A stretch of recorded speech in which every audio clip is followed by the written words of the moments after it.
அவருடைய பெருமையை போற்றுகிற அதே வேளையில் அவர் உருவாக்கிய அரசமைப்பு சட்டத்தில் ஆன்மாவை தகர்க்கக்கூடிய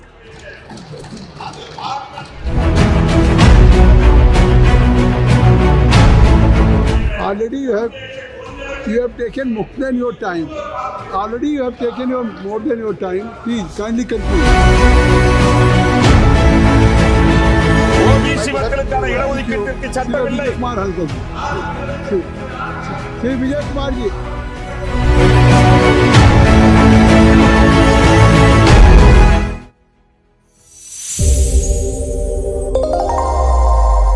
श्री तोल திருமாவளவன் மாண்புமிகு அவை தலைவருக்கு வணக்கம். இந்த அரிய வாய்ப்பை எனக்கு வழங்கியமைக்காக என்னுடைய நன்றியை உரித்தாக்குகிறேன். அரசமைப்பு சட்டம் ஏற்கப்பட்டு 75 ஆண்டுகளை தொட்டிருக்கிற நிலையில் அதை கொண்டாடும் வகையில் 2 நாட்களாக இந்த அவை புரட்சியாளர் அம்பேத்கர் அவர்களை போற்றிக் கொண்டிருக்கிறது. புரட்சியாளர் அம்பேத்கர் அவர்கள் 3 ஆண்டு காலம் அல்லும் பகலும் அயராது உழைத்து ஒரு புதிய இந்தியாவை, சமத்துவ இந்தியாவை கட்டமைப்பதற்காக இந்த நாட்டுக்கு ஒரு அருட்கொடையாக வழங்கிய சட்டம்தான் இந்திய அரசமைப்பு சட்டம். இது வெறும் சட்டம் மட்டுமல்ல, புதிய இந்தியாவை கட்டமைப்பதற்கான கோட்பாடும் ஆகும்.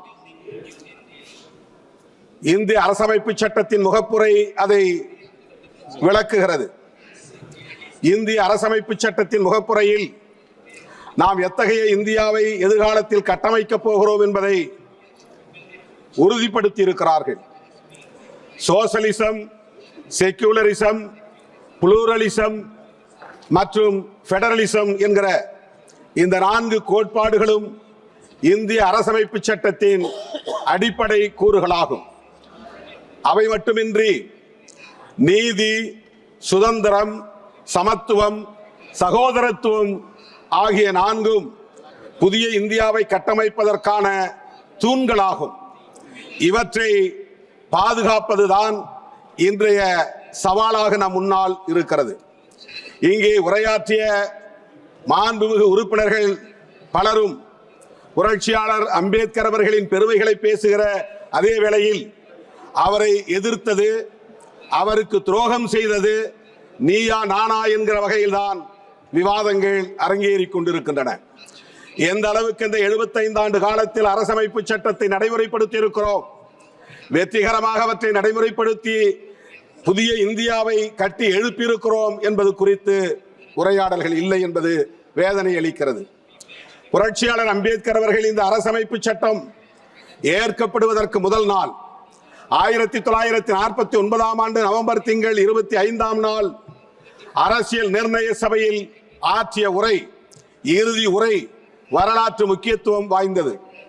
3 ஆண்டு காலம் அரும்பாடுபட்டு உழைத்து உருவாக்கிய அந்த அரசமைப்பு சட்டம் குறித்த கவலையை அவர் வெளிப்படுத்துகிறார்.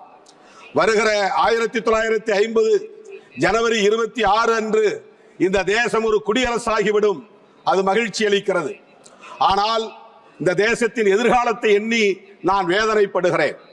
அரசியல் ஜனநாயகத்தை வென்றெடுத்து விட்டோம், ஆனால் சமூக ஜனநாயகம் கேள்விக்குறியாக இருக்கிறது.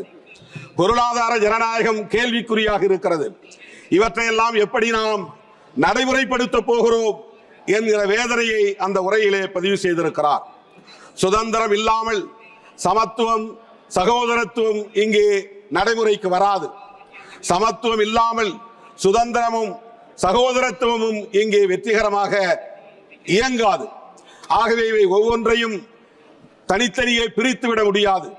சுதந்திரம், சமத்துவம், சகோதரத்துவமாக ஆகிய 3ஐயும் ஒரே நேரத்தில் நடைமுறைப்படுத்துகிற போதுதான், வெற்றிகரமாக நடைமுறைப்படுத்துகிற போதுதான் இங்கே சமூக ஜனநாயகத்தை நாம் உருவாக்க முடியும் என்கிற கவலையை பதிவு செய்கிறார். அதற்கு இங்கே தடைகளாக இருப்பவற்றை தூக்கி எறிய வேண்டும் என்று சொல்லுகிறார்.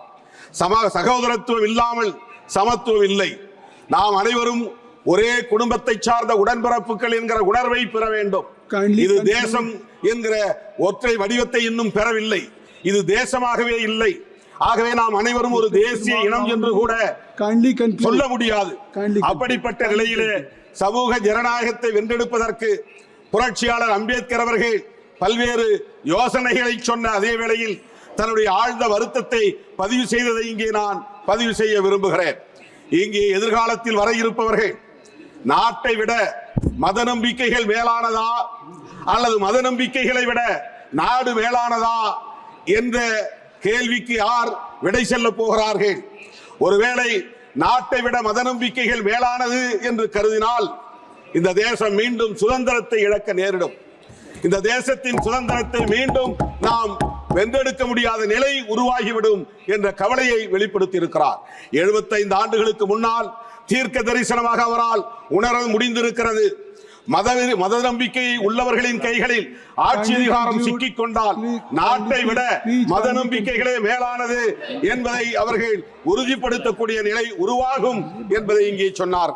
புரட்சியாளர் அம்பேத்கர் சொன்னது இங்கே இப்போது நடைமுறையில் இருப்பதாகத்தான் நம்மால் உணர முடிகிறது. புரட்சியாளர் அம்பேத்கர் அவர்கள் வாழ்ந்த இடத்தை சர்வதேச நினைவகமாக மாற்றியிருக்கிறீர்கள். அவருடைய உடல் எரியூட்டப்பட்ட இடத்தை அங்கே 433 அடி உயர சிலையை நிறுவியிருக்கிறது உண்மைதான். அதை 26 திறக்க போகிறீர்கள். புரட்சியாளர் அம்பேத்கர் லண்டனில் வாழ்ந்த இடத்தை நினைவிடமாக மாற்றியிருக்கிறீர்கள். ஆனால் அவருடைய பெருமையை போற்றுகிற அதே வேளையில் அவர் உருவாக்கிய அரசமைப்பு சட்டத்தில் ஆன்மாவை தகர்க்கக்கூடிய ஜனநாயகத்தை தகர்க்கும். Already you have taken more than your time. Already you have taken more than your time. Please kindly conclude. Vijay Kumar Hasdak ji, please. Vijay Kumar. Sir मैं बोलना आरंभ करता हूं और धन्यवाद देता हूं कि आपने मुझे कॉन्स्टिट्यूशन एडॉप्शन पे बोलने का मौका दिया। सर इधर हूं और I have already given more than 3 minutes more. Please. Kindly conclude. Single minute. Kindly conclude. Sir, single minute. பொருளாதார அடிப்படையிலான இடஒதுக்கீட்டு முறையை இங்கே சட்டமாக்கி இருக்கிறீர்கள். இது அரசமைப்பு சட்டத்திற்கு எதிரான தாக்குதல். ஆனால் schedule cost, schedule tribes, OBC மக்களுக்கான இடஒதுக்கீட்டிற்கு சட்டம் இல்லை. श्री विजय कुमार जी